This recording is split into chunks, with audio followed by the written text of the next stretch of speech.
Starting 5, 4, 3, 2. We're live. Cool. All right. I want to make sure I can see the chat. Okay. All right. How are you guys doing? Thank you so much for joining in here. Thanks for having us. Thank you for having us. Yeah. Truly my pleasure. Now, Monica, I'm not familiar. We've never met before in person, but I have met Rebecca before and I've heard her sing before. And I remember being totally impressed because you sang Lucia at the time, which is, it's not a baby role. That's a big deal. So, and I remember hearing the quality of your voice and the power that you have in your voice. And then this like video of you guys doing this Queen of the Night thing duet was circulating and you're up to like 35,000 views at the moment. And usually when people post those types of videos like that aren't like true to the music, whatever, they end up being, complaints from like purist opera singers like, oh, it's whatever. But the long laundry list of comments of people who were saying things like they're legit and like all this stuff and like how cool, in that forum, that classical singers forum. And it's true. I was like, holy crap. I showed my wife and she was like, whoa, that is wild. She's not a singer or anything. Okay, so you guys are doing well? Yeah, we're doing really well. Great. All right, cool. So let's jump into this. I want to get a sense of how you guys both became singers, and we'll sort of work our way through time into where we are today.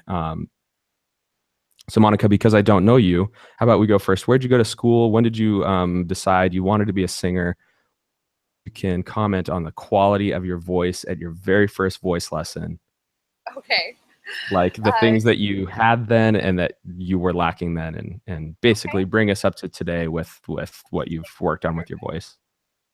I always, I think, knew that I wanted to sing. I remember when I was younger, I wanted to be in the choirs. I loved it. My mom was a pianist, so I grew up in a very musical household. And from there, I started taking piano. And my piano teacher had like a touring kind of after-school show that she put on that she asked me to be a part of and sing in it. So I did, and I loved it. And then I went to Performing Arts High School for theater. And then there, my voice teacher was like, wait a minute, you kind of have this top range that's like a little different than most, belters at the school. So we started exploring that, and so I had my first voice lesson. And what I will say is that I think what was kind of always there were the high notes. That was just what naturally came. It was just, I didn't have to think about it. I didn't have to really figure out what I was doing. My voice just naturally did it. And then, so I studied that through college then, and then grad school where I met Rebecca. And and that's kind of where that all came from. And still, the top I think is still for me the easiest, and the bottom I'm still trying. It's still figuring out. It's definitely the struggle I think for high voices is the middle and low. So let me ask you this about your top, because most people, when they say the top, they're like, yeah, the top, like B flat, B, C, but you're a coloratura. So you have music written, for example, in the Queen of the Night up to F. And in some cases, we hear coloratures sing A flats above high C sometimes. Yes. So was that top always there for you? Or did you have to train to reach even like the extreme of the extreme stratospheric type area? Or was it just always there? It was always there. Yeah. I think in undergrad, I did a concert where I did a B flat, where I sustained a B flat above high C, which is just like ridiculous. And I didn't even have to think about it. We didn't. It was just like it just happened, and I was like, cool, this is fun. And the coloratura listeners are wanting to, yeah, okay, great. I know, right? And then you go down to like where everybody else, it's like easy, and they're just like crying because it's so hard to do just like a regular middle C. I can't do it. So it's funny. Yeah. So as far as how your voice works, like it's the low range, like the chest register that you're focusing on, or is it just definitely like the lower middle? What would you say? Yeah, the lower middle and mixing everything in to sound like one seamless voice is definitely what I'm still working on to this day. Great. And who's the teacher you're studying with? I work with Beth Roberts in New Oh, York. wonderful. I love Beth. Oh, I she's did her. lovely. She's Are y- are you at are you at Manus right now, or are you oh no, I just started professional, right? full-time. Okay, Yeah. great. She had like an internship with the Met Opera Guild or whatever that I did my final year at Manus, and it was the best thing I ever did because it was through there that I decided, okay, I want to teach. I don't want to sing professionally. Like teaching is way Yeah. more fun than performing for me. Yeah. So I always like had like I wouldn't say stage fright because I wasn't afraid, but it was just like such a level of nerves and like pressure in my head. But maybe it was a tenor thing. I don't know. Yeah. Um, anyway, or any kind of performer thing. But anyway, all right. So Rebecca, on to you. Tell me about how you developed your voice when you first discovered you had one and you wanted to be a singer, and what it is you're working on now, technically, if anything, and the big technical strides you made over the years. I come from a very musical family, and so my sister and both my brothers all sing and are fantastic musicians. And so it was kind of in my household, like whoever was the loudest got the most attention. So maybe that's where the opera came from. I'm not really sure. um, but I did community theater all through middle school, high school, and I kept getting cast in like the more operatic roles. Like in The Sound of Music, I was Mother Abbess when I was like, I don't know, 14 or something. And I was always like, why? But when I went to school at North Carolina School of the Arts for undergrad, that's when I first discovered the high notes, actually. Because one of the first musical theater pieces I sang was Vanilla Ice Cream, and there's a high B in that, and I could barely tap it. And I didn't think I was going to be able to sing the song because of that, but it was such a great piece, and I wanted to sing the role, so I was like, I will get this. And then in one of my lessons in undergrad, we were just playing around, and that's when I kind of realized. And actually, no, it was more of in an opera workshop class. I forgot about this. We were doing improv opera. It was so much fun. Everybody should do this. Always so much Our fun. teacher, Stephen Lacoste, was amazing. He would play just improvising recit into arias, and we would just play. And that's what the first time I just didn't even think about what note I was singing, and I found myself in the stratosphere, and it was super easy and super fun, and I realized I like to live up there. Very cool. End of story. Great. No, that's really great though. Okay, so do you find yourself today struggling with any part of your voice? Because I know that a lot of listeners who are sort of listening because they want some technical knowledge from someone other than a teacher or an old timer, basically. So, and I think that this podcast has served that need a little bit in a way, in that we get to hear what our peers who are singing professionally successfully have done recently to overcome those hurdles that have enabled them to move to the next level. So, if you have any kind of insight or experience that you want to share regarding that, either of you, um, any struggles, let us know what they are and how you got over them. If you can pinpoint one thing or a couple things. For me, it's very much the upper passaggio going into like A flat, B, like around there. I still have a lot of problems, and my lower passaggio. And what I find is it's a lot of tongue tension. I'm a control freak, which I know a lot of singers are, and I really want to make sure it's in the right place. But the more you think about it, the more you start controlling it the wrong way. And what I found with my current teacher is that it's more support than the actual tongue tension. And when I'm supporting correctly and doing everything down there, then everything here is in the right place and it starts to go. And the hardest part about that area is tuning also. And so everything just goes out of whack when the support isn't there and the tongue tension. So that's something that I almost always have to think about. When you do it improperly and the intonation issues happen in that area, do you tend to be sharp or flat or both? Flat, usually. Okay, that's what I was thinking. So you were talking about support. Everyone has a different idea of what support is. What is it to you? It depends on the day. I know it sounds weird, but It's all weird. Right. Singing is weird. It's very weird.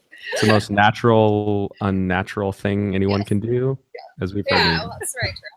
I always go back to the idea of like starting here and then the lower abs, just kind of like keeping like the squeezing those muscles, and The poop muscles. yeah, exactly. Exactly. Right. Yeah.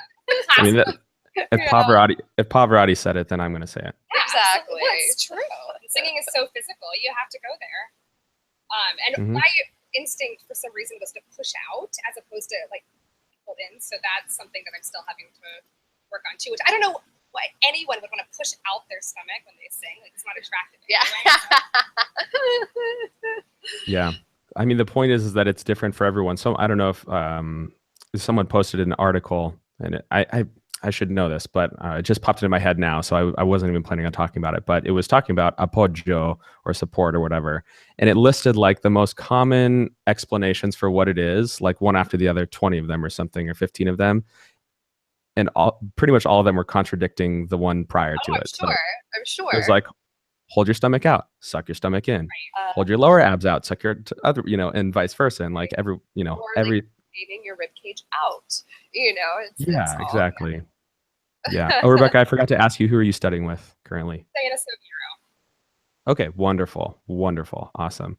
And how long have either of you been with your respective teachers? Almost 5 years for me. Yeah, about 4 years for me. Okay, so since grad school then. Yeah, pretty much. Sure. Okay, great. All right, so tell me, let's dive into where were your operatic careers at before creating your show that you're touring around? We'll get to that in a second. But what were you guys doing within performance before that developed? Well, we both moved here around the same time. I think we moved here a few months earlier. Yeah. And we did the whole audition route, and we did training programs. I did one in Austria, the Austrian American Voice Art Academy. I did that, which was really fun. And then we did a lot of auditions and sang with a lot of smaller companies, and then you did a lot of stuff with Pittsburgh. Oh, right? yeah. The Resonance Works is a fantastic company there that I've worked with a lot, and I love. And I did a voice experience, which I also really like that a lot. Is voice experience also in Pittsburgh? No, that one, it was in Florida, and now they're in Savannah. But it's really great for young singers. With Cheryl Milne. Yeah, that's right. With Cheryl Milne, that's right. Did you do that with Anna Richardson? Yes, I love her. Wonderful. She and I are old Pepperdine friends. Oh, awesome. That's fabulous. We did it in Orlando together. Yeah. Oh, yeah. And I did IVAI. So we did a lot of those. And then we did smaller, I did like a small company in Philly for a season. And then did some smaller things in New York too, and upstate New York. Okay. And then from there, then we were having so much fun, and we did a lot of solo stuff too, solo concerts, and then did some voice competitions, and then we did this cabaret. We decided to do this cabaret, and it all started because we were double cast as the Queen of the Night in grad school, actually, and we would practice together. We would help each other through the difficult spots, because it seems like all of the parts I was having difficulties with, she was just like seamlessly and flawlessly just going through it, and vice versa. So we were like, let's like get together and let's like help each other. And that's what the cool kids do on Friday nights. Right. They hang out in a practice room going through the Queen of the Night. Right, yeah. And so we would help each other out. And then we just started, one Friday night, we just started like, I don't even know how it happened. I think I started singing it, and we both started singing the Color Tour part at the same time. And then we started laughing, and then we started alternating. And we were like, oh, wait, this is actually kind of really fun. So then we spent hours working it out. And then it became our party trick. And we started doing it everywhere we went at school. And then finally... Wait. Where is everywhere you went at school? You're not like walking down the halls doing this, are you? Well, obviously say no, just like any like gatherings, any gatherings, any friend gatherings or anything like Oh, that. like so at parties. And we'd be So people would get drunk and you guys would start singing Queen of the Night. and it And was they usually ask us to stop. no, they loved it. And then after we moved to New York, since we're the same voice type, we were never getting cast together, and we were best friends. So we were like, oh, I really want to perform with you. So we decided, we were like, well, let's do this cabaret. And we were like, oh, let's do the Queen of the Night aria like in its entirety. Let's figure out the entire aria and perform it. You know, like this has never been done before. It'll be so much fun.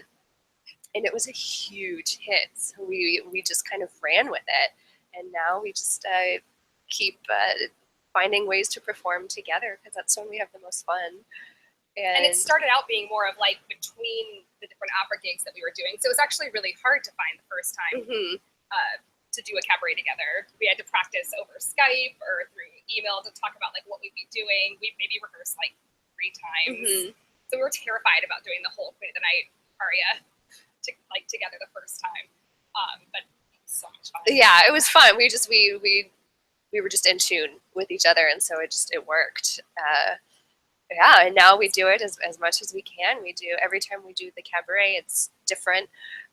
We travel with it, and everywhere we go, if the sponsor brings us in, we will cater it to what they want. And so we're constantly writing new shows and doing new rep. And but the Queen of the Night, I think, has found it in almost every. Oh yeah, probably every performance we've done. And if they don't want it, we just do it as an encore. Yeah. Yeah. Of course. Surprise encore. As you should. Yeah. You know, if they don't ask for it, it means they probably haven't seen it on YouTube or something. Right. So I want to go back a little bit. When exactly did you guys meet? First day of grad school. The first class, the first day of grad school. She was sitting with a mutual friend of ours in pedagogy. And they just seemed fun, so I sat next to them, and we started laughing that class and literally haven't stopped. Yeah.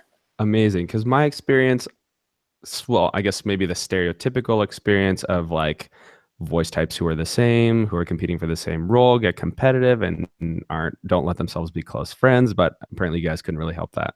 Like the fact that you guys said that you helped each other through the role you're double cast for, like that's a crazy concept for a lot of people, and it shouldn't be.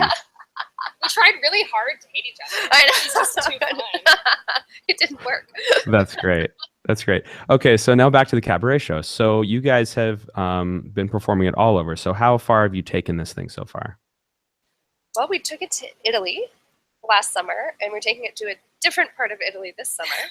And we've traveled to Florida and Pittsburgh, Boston, we're going Kentucky, to Philly, Orlando. We're hoping to take it to California in a few months too. We're working on that contract still. Yeah, so we're looking to take it. If not, when I get home, I'll bring you guys out there. Perfect. Yes. Deal. I'll get someone to bring you guys out there. I won't do it myself. Deal. I'm not in a position to be a sponsor. But okay, wonderful. And so then the rep you guys do, can you talk about that? Like you said, you do some writing yourself. Do you borrow rep? You know, tell me what that process is like. The whole thing usually starts with us choosing whatever pieces we want to sing within the rep, and then we'll often base the cabaret off of that, unless it's from a sponsor that they decide what they want. If it's our own cabarets that we're writing and producing, we'll usually choose the music first and then come up with a theme within that. I have 2 brothers, and they're both unbelievably phenomenal composers, so they've both written for us, and we use their stuff at our cabaret, which is awesome. So neat, because they write it for our voices. Yeah. And it's just really special. And we do Amazing. opera, jazz, musical theater. We like to find lesser known composers and do them as well. We kind of just do everything that we can. Now, the piece that I saw online, other than the Magic Flute, or Queen of the Night, same thing, was the Hanukkah Christmas back and forth you guys have. Her brother arranged that for us, that whole medley. Amazing. So was that an existing piece then beforehand? Oh, no. Or he wrote it? Yeah. We wanted the pinnacle of that cabaret, because the whole thing was we were arguing as to whether Hanukkah or Christmas is a better holiday. I mean, obviously it's Hanukkah. Obviously it's Don't Christmas. argue, but Yeah. So which one's Jewish? Which one's Christian? All right, go ahead. Pasquini, Steve. Anyways. Shorstein. So I called my brother and I was like, here's a list of Hanukkah songs that I want to use, and here's a list of Christmas carols. Can you just like create this medley and intertwine the melodies and just go, make it work? I knew what I wanted to start with and end with, and he knows our personalities well enough, so he just kind of went with it. And we actually got to perform it with him once. The second time we did that cabaret with him on guitar. So it was like me and him, and then Monica and the pianist on like the Christmas side. It was really fun. Yeah. Amazing. Awesome. Oh and of my course, gosh. the whole real point of the cabaret was just to teach everyone about both the holidays, and we both ended up falling in love with the other holiday. Right. Yeah. I think after that piece, I go into a song called "I Could Be Jewish for You," and it's really funny because like my character is just totally clueless, but really like just loves being the open-mindedness of the Jewish culture, and it's so sweet, and it's really like heartwarming but funny. She uses all these like Harry Potter terminology because she thinks that it's Jewish, but it's clearly not. It's awesome. And so we do like little things like that, little transitions into fun pieces that we've found that we've never been able to really perform before. So we just keep a log of all of our pieces that we come across that we want to do, and then eventually we'll make it into all of our cabarets. So Amazing. So have you found yourselves putting opera to the side in order to focus on this, or are you maintaining both we've pursuits? been focusing on this more, mostly because of the opportunities that kept coming, and we both just love to perform in any way possible, and we add some, if we really feel like doing an operatic piece, we'll add it to one of our cabarets.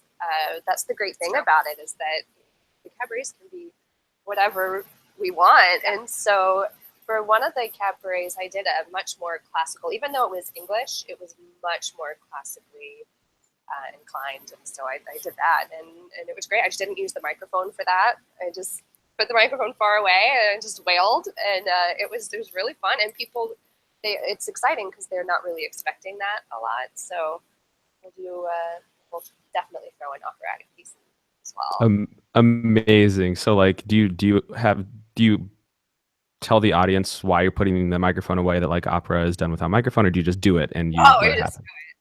Well, and sometimes if you forget, it blows out the mic a little bit, and so they get mad at us anyway. So we try to be smart about putting it away. But we also just came back from Florida, where we did all operatic duets with an orchestra, and then an operatic aria as well. So we're still performing together, but each time we perform together, it can be totally different, which is really fun. It doesn't have to be just a cabaret. So how did that gig come about? If you did an operatic, was it because they saw you as a cabaret? Well, it's actually, duo, I'm from Jacksonville, Florida, and that's where we went. But it's because they had seen the Queen of the Night duet, and it was with Jacksonville Civic Orchestra, which my mom plays in. And so we got to perform with my mom playing the violin. Both my brothers were in the orchestra as well. It was so cool. And we got to do the Queen of the Night with full orchestra, which was really neat. I hope there's a recording of that somewhere. Yeah. We should put it back. We should. I think we just got it, And actually. we did barcarolle, which was interesting for two high sopranos doing Bella Nuit, but it worked. And we did Lakme too, and we switch who does the top in certain pieces, who does the bottom, so that we both so that one of us isn't always singing the bottom or always singing the top. We'll switch it up. So do you switch that piece by piece, or do you switch it in the middle of the pieces? Piece by piece. We have been toying with the idea of possibly doing it in the middle for like a second verse too, just to give a piece variety, and we might do that at some point. And we know that going back to opera purists, they surely don't want to hear two coloratura singing like the barcarolle, the Lakme, but at the same time, again, we just have so much fun doing it. Yeah. And I don't know, it's cool to get to sing the bottom part of something that I would never get to do in a big opera house. Right. So I love singing the mezzo part of the barcarolle way more than I thought I would. Yeah, and I loved singing the mezzo part of the Lacme too. Starting to have mezzo envy, just like a little bit. I know, right? But it's totally fun. It's very different, and it was really enjoyable, and a good challenge too. You know, because we're used to, even in choirs, we would always be at the top. You know, the melody. So it was. It's fun. It tests your musicianship a lot too, and your ear. Right. It was really fun.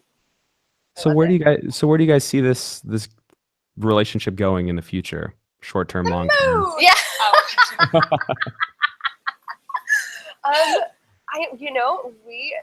We're open, I think, to it being taking lots of different routes, and that's what's really exciting about it, I think. The gig that we did in Boston, which was so much fun. We were hired to MC this event for a corporate company, and we sang throughout the day and got to introduce people. It was very much like what's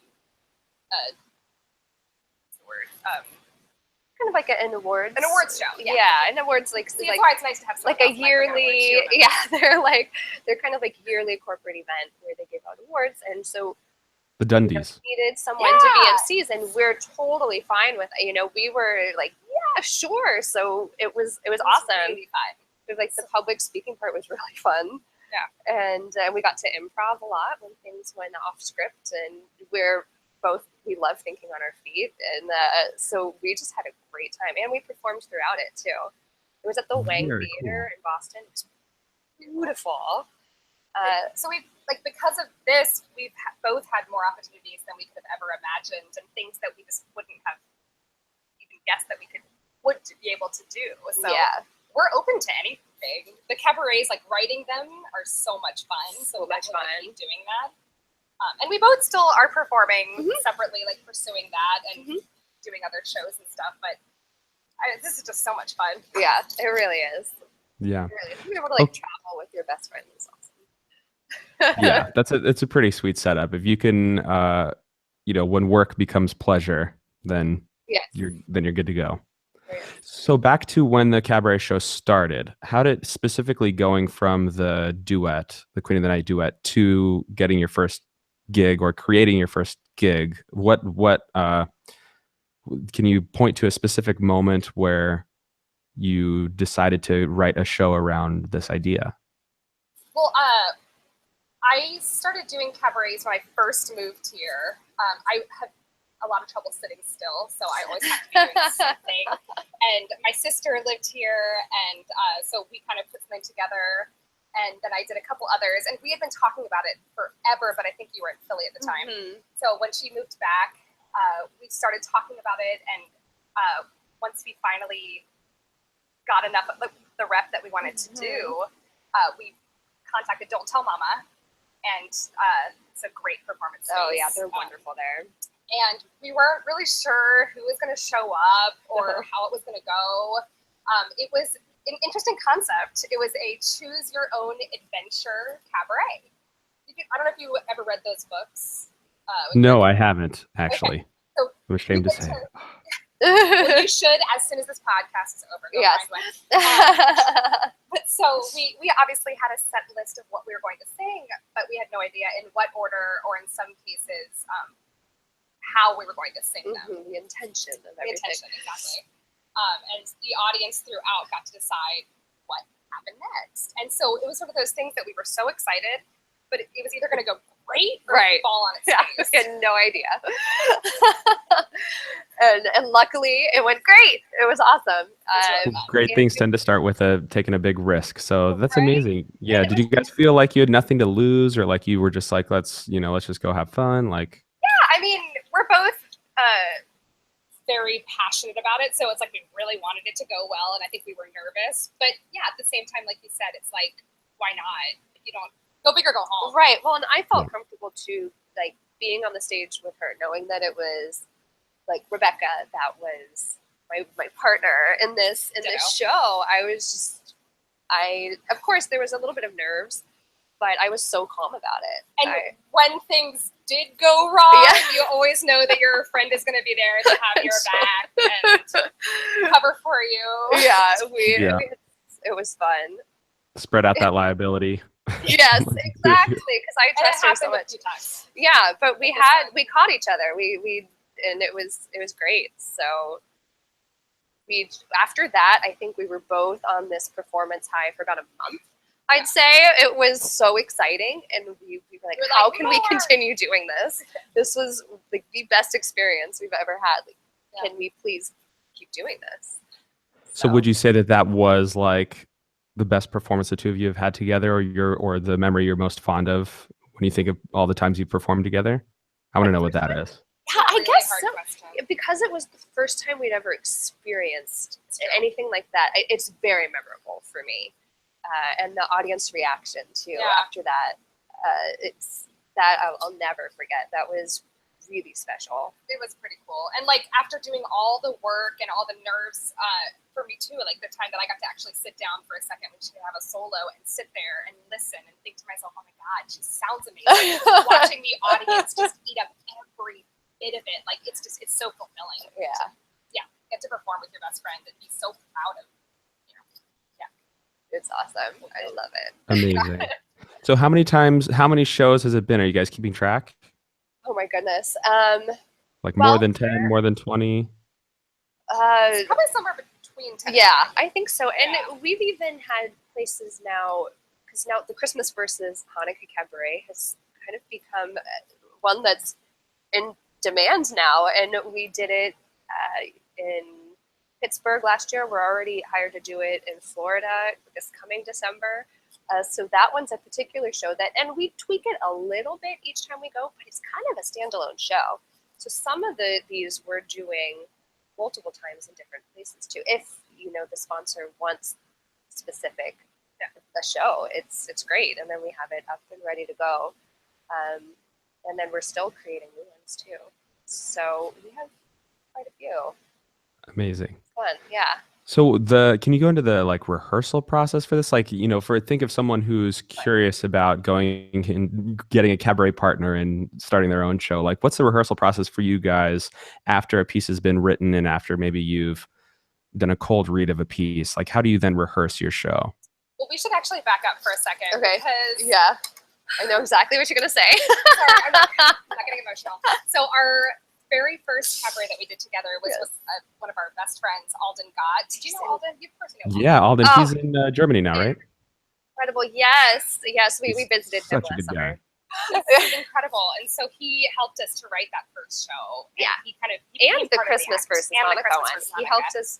So he was our pianist. So it was really a collaboration between the three of us. And he was part of it for the longest time. Very interactive. And for the pieces that my brothers wrote, we threw chords at him, and he created this orchestration. Oh, it was beautiful. And he knows my brothers well too. It's amazing. So when he decided to get hired somewhere far away from us, we were really, really upset. But that was actually one of our biggest struggles, was the first performance without him. Oh yeah, that was, and that first rehearsal without him. Yeah, and it and not that the pianist wasn't good. It was just that it wasn't Alden, and so that's something that we've had to. And I think we've kind of found our way now, but we can't wait for the day that we have them back. Some phenomenal pianists, and they each have their own thing they bring to it, and some want to be more interactive with us, and some just want to play. And so we respect that too, because oftentimes we don't have as much of a choice. Like when we're traveling, we have to find someone, or the sponsor finds someone for us in that place, and so we don't even get to rehearse before, except for usually once, maybe twice. So do you guys have when you go to a new place, do you have requirements for a pianist if the sponsor is going to find one for you, or do you just trust that they're going to throw someone good at you? A little bit of both, I think. We like to find our own at this point. Yeah. But based on experience. Yeah. That's a really cute dog. That is cute. But it's so cute. That's Kingston. Aww. He hangs out during interviews. I love it. And so we found some of our own, especially through friends of friends too. A lot of recommendations of people that that we know we kind of get us and our show. And now it's kind of fun a little bit now. It's always exciting. Yeah, kind of figuring out this new relationship with this pianist and how to incorporate that in the show. And it's fun every time.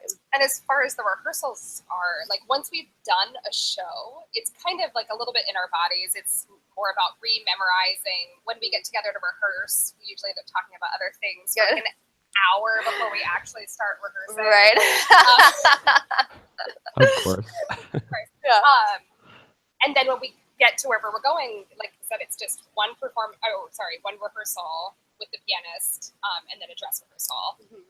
So we just kind of have to trust that it is going to be what it is. And again, it goes back to trusting your partner more than anything, and knowing that whatever happens, it's going to be fine. Yeah. And that's kind of what makes it go well. But for the new shows that we do, it's a little bit more challenging because we usually have to take more time to create it.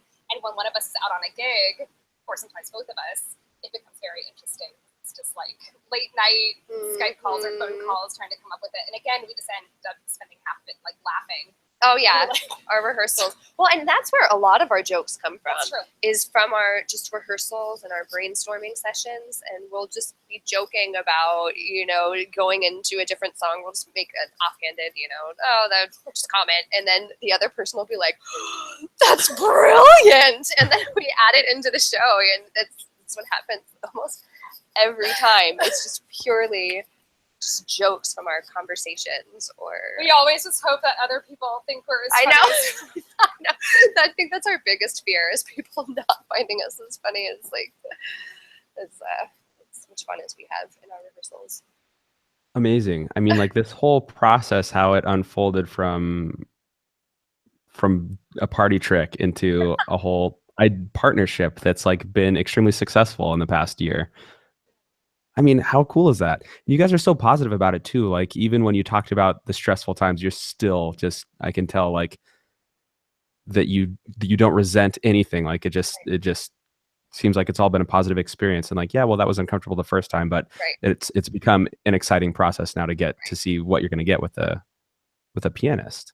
Oh yeah, absolutely. Well, and like, every performer knows how lonely this field can be, and traveling alone and being on gigs, you go back to the hotel room by yourself or homestay, whatever you're doing, and even being on stage sometimes, it's you, it's scary. And while it's amazing for so many reasons, that's one of the things that we love about what we're doing together, is we always have each other's back.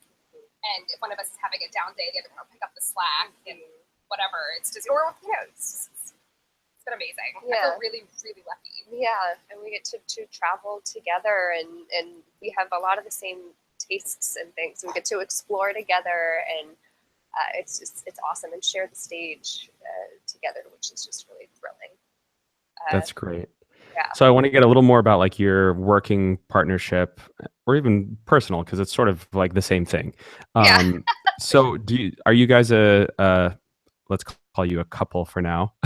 Are you a couple that you each have similar strengths, or you find that one of you has strengths in one area and the other able to bridge that together and contribute to the show in certain ways? Like, who do you rely on for certain aspects, and who do you rely on for other aspects? Monica has a much better memory than I do. Do I? So sometimes I'll forget what's next, and she will jump in and make sure we are on track, which is very helpful. Bex is really wonderful at really bridging between the songs when we're trying to figure out our segues. She's so great about segueing from one song into another. So I think that's always really fun. We'll sit down and we'll separately kind of write our own little segues in between pieces, but then 90% of the time we go with Bex's, because she reads hers and I'm just like crying. I'm laughing so hard. Like, we have to do that. Yours is way better. She's so good at that, and she's so good on her feet too. Her improv skills are awesome. I mean, she cracks me up on stage. I can't help it. Amazing. So like I'm sorry, I'm like such like a tech head. I think so cerebrally about this stuff, like, which is my struggle to like let go of that and just like perform for the love of it. But you know, it comes through in the questions I ask. I'm interested in how you write your segues. Like, do you have a formula, or do you just kind of think like what would be entertaining? Is it from experience? Like, tell me that process, because oftentimes that can be the most entertaining part of a show, or at least the thing that can, you know, be the difference between a successful show and an unsuccessful show. It's one of my favorite parts about putting together our cabarets is that part of it, putting like the segues together and figuring out kind of the story arc line of it. Arc line, is that a word? Totally. Sure. So Arch. what we'll often do is I'm sorry. Thank you. That's okay. Just want to make sure everyone can hear you. Yeah. Once we've picked the pieces that we want to do, the next thing is to kind of put it in an order that we think makes sense. You know, making sure not too many slow songs or too many fast songs or funny songs. I generally have more funny songs, and she generally has like all the slow, legato, beautiful pieces. So that's been something that we both try to like do more of the other, so it's more balanced. But it also does. We also do balance each other out, just in That's true. Those strengths. But yeah, we will then switch. You know, which is always really fun too. Really to switch those parts. Blonde, brunette, Jew and Gentile. Yeah. And I'm really tall, and she's super short. Right. Exactly. Yeah. Right. I wasn't gonna go there. Oh my goodness. But yeah, we'll often go through different variations, numerous different storylines before we settle on one. But it's just, yeah, like you said, we'll kind of each go through it separately and come up with different themes and different transitions between the pieces. We'll go through the text. We're very heavy on text, and find different things to pull out from the pieces to create the transitions and the overall storyline of the cabaret. One of my favorite meetings that we do in the process is when we share what we've come up with.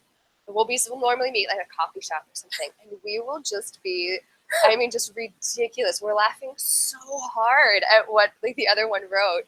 It's so much fun, and we're always. It's great because we're both really. I think we're really open to each other's opinions, but we're also really honest, and we're honest about ourselves too. You know, and it's great, and it just works really, really well. We collaborate really well, even in the writing. Yeah, that's apparent. You don't even need to. That's the obvious part. Yeah, and it's so much fun. And I don't think we've ever had anything where we've been like, no, but I really think that this. And the other one's like, but no, I really think this. We're normally like, no, you're right. Yeah, oftentimes one of us will say one, and as we're reading it out loud, we'll be like, that's not funny. No, I take that back. So is the goal then with these segues to be as humorous as possible? Like, is it a okay? What's the goal? What's the goal? Like, do you have a hard and fast like rule for a segue, or like a goal for writing all of them, or is there like a cohesive story? Yeah. Okay. So, like to tell a story from beginning to end. We don't like to have a piece for absolutely no reason. Right, exactly. And I remember there was one, I think we were going into When You Believe. And I had written something that, you know, I was like, oh, this is awesome. This is so good. And then Bex read what she wrote, and I was like crying. I was like, that was so beautiful. We have to do that. And it was gorgeous. And it because it tied in a lot of what was happening earlier in the cabaret too. And then it was right before our final piece, and it was just this. What she wrote was just so perfectly summed up what the show was about, and it was beautiful. That's great. I think people are starving for a story that's really served to them in these sort of shows, as opposed to a showcase of pieces, right? Because anyone can sing well. I mean, not anyone, but like a lot of people can just like get up there and wail, and it's the people who have the story, the cohesive story, and are able to string you along in that way. You know, we usually talk about, at least on this podcast, about how someone's voice is captivating. And it doesn't matter like how technically you go into it. It seems to always go back to the text. on the story that it is you're telling. And you know, when you breathe in the thought of the character, you're going to sound a little better, you know, which is the minutia that we get into here. But what you guys are doing, creating your own story and seeing how you can spin that along and keep the audience engaged, that's like another level. I mean, I want to say above what most of us are training to do in opera, but it's because you guys are writing your own story and coming up with those twists and turns yourself, as opposed to being handed a story and wondering how you're going to bring that to life. You have another step that you're a very large step that you guys are responsible for. So, like, Ultimately, our goal is to write all of our own music too. amazing. Definitely down the line, but Have you guys started? So you haven't started playing with writing your own music yet? well, Or we you want to have? use my brothers as composers. We write a little bit with the text, but we haven't gotten to where we want it to be yet. But that's definitely the goal eventually. Okay. To compose everything the ground up, just the two of you. Amazing. Well, with our brothers. Oh, with your Cabaret brothers. Yeah, completely original, as opposed to pulling pieces from other shows. I see what you mean. Great. So, all right. So I'm trying to steer a little bit to, I want to know if there's been like a situation other than losing your faithful accompanist or pianist that has proved to be a big learning situation for you guys, or maybe something unpleasant that you had to overcome as a duo, you know, with a show, other than just the natural process. Like, have you run into any obstacles or any like unfortunate surprises or anything like that that you're willing to share? Yeah, we actually discussed if we were going to talk about this, and we decided we were. We actually haven't told many people about our experience, but we both auditioned. Well, we were encouraged to audition for AGT, for America's Got Talent. Which we thought that'd be a fun way to get it out there, what we're doing. Right. It's certainly weird. It seemed like the perfect, way to kind of introduce it to people. Right, yeah. And so we made it past, numerous audition rounds. Which was super fun. Yeah. That part of it was awesome. Yeah, that part was great. And then they flew us out to LA for the actual, on-stage audition for Simon Cowell. It was past season, so it was when Simon Cowell was there. And you can jump in whenever you want. I don't want to say everything. No, I don't want to say everything. Even from the interview process, we kind of felt something was a little off. They were clearly probing us for a story, something very traumatic that had happened to us, and there was nothing that we were willing to share, and so it kind of started getting weirder and weirder. But anyways, long story short, it did not go well. Yeah. Well, actually, it went well. They were not into it. They were not into it. And his comment, Simon Cowell, which was cool because he said that we both have great voices. Yes, he did say that. So that's the only thing we took away from it. Yeah. He said that's the only thing any of us ever wants to hear is Simon Cowell's compliments. Yeah, right, I know. But he said this song is just too crazy because we did the Queen. Mm-hmm. They just didn't get it, and they were like, I don't know, this is like so. They were like, it's so dramatic, and Max was like, opera is dramatic. Gosh, it's like the Queen of the Night. And they were poking at us. They were trying to get us upset or to do something, and we're right. That's not and we're both, yeah. So we were just very calm, and but it was really interesting. The whole day they had you in the back, and that people were interviewing you, but they were reading you lines. You they would ask you a question, you would answer, and then they'd be like, okay, so say it like this, and we'd be like, oh, okay, so you need to say it like that, and then minutes would go by where they would keep saying, okay, well, say it like this, say it like this. By the end of it, you were saying something that was not what you had originally said. They're very good at it. Really interesting. The whole concept of this reality TV, it was that whole day was draining, and it was to see the way that they treated other people, and they were, what they would do for good television. They don't care about the people that are involved because you basically sign away your life on the waiver, and they're trying to get views as best they can. Yeah. They're selling a TV show. And so it was really interesting seeing the behind the scenes of that. And then the way that they edited it too, you know, the audience was actually really responsive. Oh yeah, we got a standing ovation. Yeah, they didn't show that. No, they only showed. Oh my gosh! I know, how it was lame. the way that they edited it. It was so hard. So we were a little heartbroken from that, just because we weren't expecting it. You know, we have friends that have been on the show before, and you know, they didn't make it all the way to the top, but it was at least a good experience for them, and they got a little bit of exposure from it. And so we were thinking, if nothing else, it'll be a cool experience. Yeah, we'll get our name out there. And it ended up, there were a lot of things. It took a lot out of us. Yeah, and so for a while, we were really down about it. Oh no, my mom's gonna be heartbroken listening to this. I know. Oh no. Oh, no. I mean, there's just one person's experience or two people's experience. No, it's amazing though. Like we want honest accounts here, so I mean that's just it's pretty incredible when you see the movie magic and stuff that they all the doctoring they do. I mean, shooting the live stuff is just one part of it, but all the editing and stuff that goes into it, and so I can't believe they had you.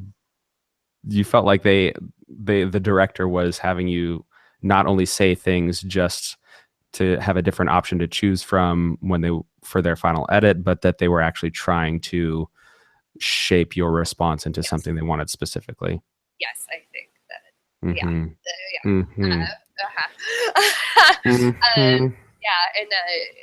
everything, even the moment we walked out on the stage, honestly, there was this weird feeling. They didn't look us in the eye at first. All of the judges all of a sudden turned like very cold before we even opened our mouths. It was just like cold, and we were like, "What's going on?" You know, it was really weird. But in the end, I think it made us closer. It made us stronger. It made us realize that we can get through singing in front of all those people and the millions of viewers, and we didn't know what they were going to end up editing together at that point. We realized if we can get through that, we can get through anything. Yeah, exactly. We had each other. I mean, I couldn't imagine going through that by myself. That would be rough. Yeah. Yeah, but you know, ultimately, I honestly think, you know, we did really well in that situation, and it wasn't for them, and we learned a lot from that. You know, that what we do is kind of for a certain audience and not for everybody. And we get that, and we understand that, and we especially get that now. And so that's the lesson we've definitely taken from this. So how does that lesson that you've learned manifest itself into your production of your own show that you're touring around? Like, you know, do you feel like you need to tell the audience ahead of time it's classical in nature, like as a disclaimer or something, or? No, I don't think so. I think if anything, it just made us realize that we will do what we do, and if people don't like it, they won't come back, and if they do, then they will. And you're never going to please everyone. You have to do what you do well, and what you love to do. Because if you try to please everyone, you're never going to please anyone. Right. But I think we know to like market to certain you know, groups now and certain communities, and I think it's helped shape our marketing a little bit better, I think, in a way. Yeah, sure. So talk about that just for a second. We're getting towards the end here. It goes by really fast, I know. But so how does your marketing work? Like, is it once you know you have a gig, then you start promoting that the gig's coming up, or do you like go into certain communities before you've even been hired to go there to try and get an invitation through the back door that way by marketing? The first one mostly. Once we decide what we're doing and when we're doing it, we'll start advertising for it, which is kind of scary sometimes because we'll start advertising before the show is completely finished. Because you have to advertise so far in advance. You have to get everything rolling really early. So we're like, I hope it's going to be good. I know. So is this just on Facebook? Is this print? Like everything, and email blasts, social media blasts, posters. And we'll reach out to specific people sometimes that we think will invite more people, and whatever we can do. I mean, with social media, it's so easy nowadays to get things out there. Right. So you guys should definitely keep uploading to your YouTube channel. Yes. Is what's it called? Rabonica Shorstein or something? Is your YouTube channel? It's our names combined. Right. Yep. I figured that one. Yeah, great. But it's only got one video on there. So I Right want you for to now, get all of I it. I we want you to have, get all of it on there. All of it on there. oh yeah, we're 'Cause- we're working on presenting a lot of really exciting stuff coming up. We're excited Yeah, good. Just keep for our launch. pushing content out there. I mean, for something like I'm a huge proponent of if you can see it live, you need to see it live, especially in opera because you don't experience the acoustic sensations if you're listening to it, electronically or digitally. But with your art form, and you use microphones half the time, not all the time, but like that is something where you can take advantage of online space and just get as much out there as possible so that people hear it. I mean, you have 35-ish thousand views on the only video you have on your channel. So, and by the way, this might be personal, but like you guys can totally monetize that as well to like have some, background support. I don't know. So Yeah. not like I'm an expert on YouTube or anything, but like you can Right, I know, yeah. get that stuff going, Yeah. people need to hear stuff like this, and you guys are advocates for the art form that people arguably say is dying or whatever. So you got to get it out there, and your energy is so positive and like infectious that more and more people need to hear you. So there you go. That's my spiel. There's many. Yeah, that's it. Okay, so what shows do you have coming up? Where can people hear you next? Ooh, well, we have some coming up in Italy, in central Italy this summer. Okay, what towns? Well, it's going to be all around Umbria. Mhm. So, Yeah, well, Beautiful. once we get specific venues, we can put those Yeah. up too. Yeah. Great. And do you then- put them on? Do you have a Facebook page for your cabaret show, or Not like yet. a website for it? Not yet. We're almost done with the website, and we need to make a Facebook page too. Yeah. Okay, great. And we're compiling everything now, and then we're going to launch everything.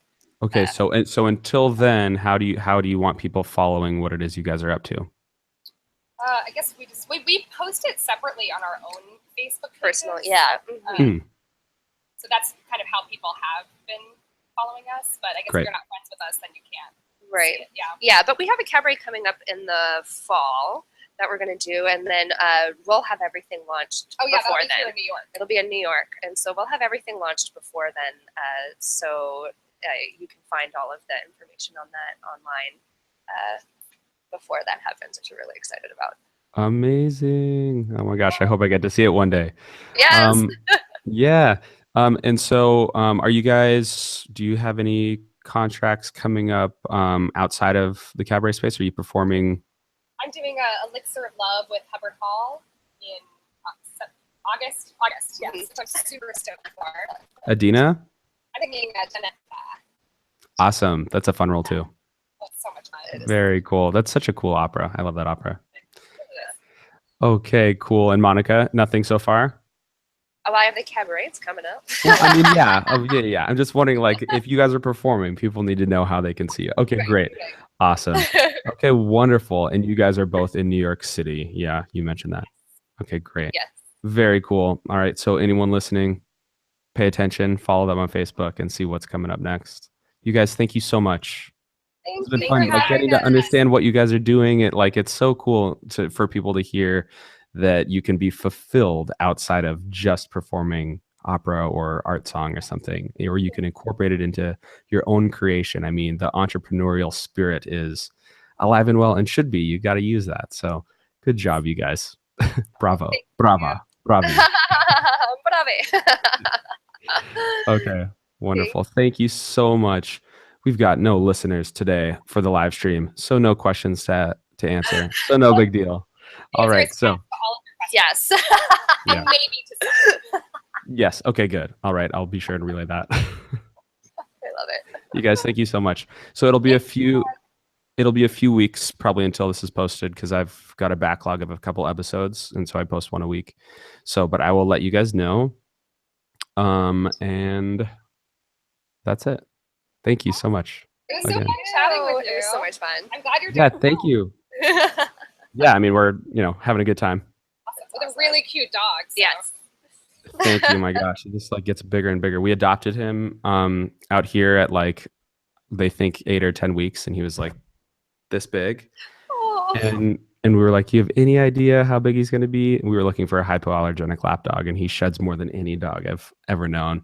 So it was And everything you're looking for. Great. Yeah, exactly. They were like, oh, he might be 40 pounds. He's 75. So that's Oh great. my gosh, Twice that's as big.